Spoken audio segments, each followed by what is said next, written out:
পাঁচ ভাই একসাথ মারছে খুশি খাচ্ছে ভাত, আরো পাঁচ সাথে তার কেমন আছে নমস্কার। জয় বাবা ফেলুনাথ ছবির একটি দৃশ্যে রুকুর গম্ভীর মুখে হাসি খেলে যায় ফেলুদার মুখে এই হেয়ালি শুনেই। সত্যজিতের ছবি আর লেখার একটা বড় আকর্ষণ এই ধাঁধা আর হেয়ালি।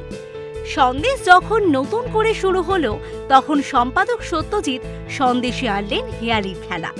অবশ্য আগের দুই পর্যায়েও সন্দেশের প্রতি সংখ্যাতে থাকত নানান রকম মজার ধাঁধা।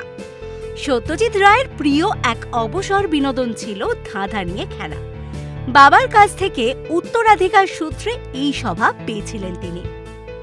সন্দেশের জন্য বহু ধাঁধা তৈরি করেছেন সুকুমার রায়। সত্যজিৎও শব্দ আর ছবি দিয়ে ধাঁধায় মুড়ে দিয়েছিলেন সন্দেশকে। হেয়ালি হলো কথার খেলা, মগজ আর মনের ব্যায়ামও বলতে পারেন। সেই ধাঁধার সমাধান করতে বুদ্ধির জোর যেমন চাই তেমন চাই রসিক এক মনও, যাকে বলে উইট। সত্যজিৎ রায় নিজেও ছিলেন উইটি মনের মানুষ। সত্যজিতের বিভিন্ন লেখায়, গল্পে, উপন্যাসে সংকেতের ব্যবহারও চোখে পড়ার মতো।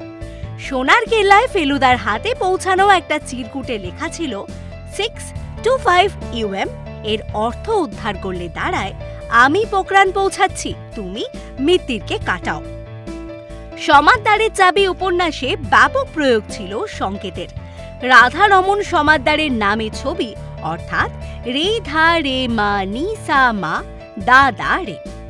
অক্টেভের বিশেষ ফর্মকে মেলোকর যন্ত্রে সুর বাজালেই মেলোকজে লুকিয়ে রাখা রাধা রমন বাবুর ব্যাংকের হদিশ পাওয়া যায়। সত্যজিতের ফেলুদার গল্পের উল্লেখযোগ্য বৈশিষ্ট্য ধাঁধার ব্যবহার। যে খেলায় গোয়েন্দা মগজাস্ত্রের জোরে জিতে যান, আর সেখানে ধাঁধার জটে লুকিয়ে থাকে নিশানা আর লক্ষ্যভেদ। ঘুরঘুটিয়ার কালী কিঙ্কর বানিয়েছিলেন ত্রিনয়ন ও ত্রিনয়ন একটু জিরো, আসলে তা ছিল সিন্দুকের কম্বিনেশন।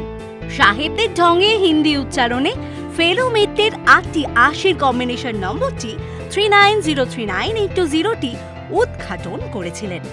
রয়্যাল বেঙ্গল রহস্যর আদিত্য নারায়ণ সিংহ রায় হেয়ালি বানিয়েছিলেন মোড়ো হয় বুড়ো গাছ, হাত গোন ভাত পাঁচ, দিক পাও ঠিক ঠিক জবাবে, ফাল্গুন তাল জোর দুই মানে ভুঁই ভোর, সন্ধান ধন্ধায় নবাবে।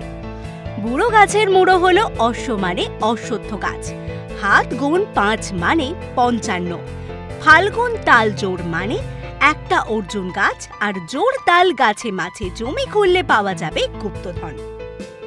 তবে সত্যজিতের সাহিত্যের সবচেয়ে বড় হেয়ালিবাজ চরিত্র কিন্তু হাজারিবাগের মহেশ চৌধুরী ছাড়া আর কেউ নন।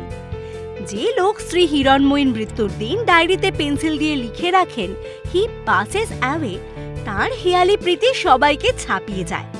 ছিন্নমস্তার অভিশপ্ত ধাঁধার খনি। উপন্যাসের মহেশ চৌধুরীর হেয়ালিগুলো কাহিনীর একমাত্র রহস্য না হলেও গুরুত্বপূর্ণ অংশ।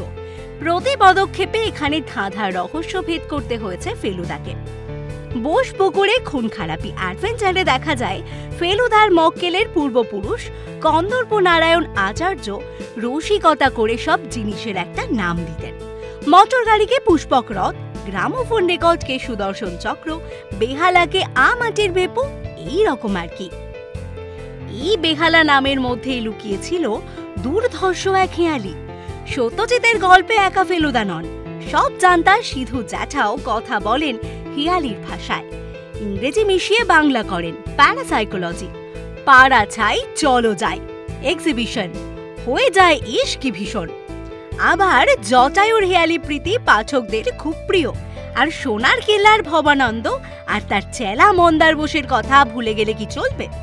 তাদের সাংকেতিক ভাষা IP 1625+ UU- এমো ধাঁধা বই কি। সত্যজিতের হেয়ালির গুপ্তধন ছড়িয়ে আছে তার লেখায়, ছবিতে। তিনি জানতেন জব্বর ধাঁধার সমাধান আসলে মগজাস্ত্রে শান দেওয়ার কৌশল, যার পুষ্টিকর নিয়ে কোনো সন্দেহের অবকাশ নেই। সত্যজিৎ রায়ের জন্মদিনে জিও বাংলা জানায় বিনম্র শ্রদ্ধা। আর এরকম আরো অনেক ভিডিও দেখার জন্য নজর রাখুন আমাদের চ্যানেলে। পাশে থাকা বেল আইকনটি ক্লিক করতে ভুলবেন না।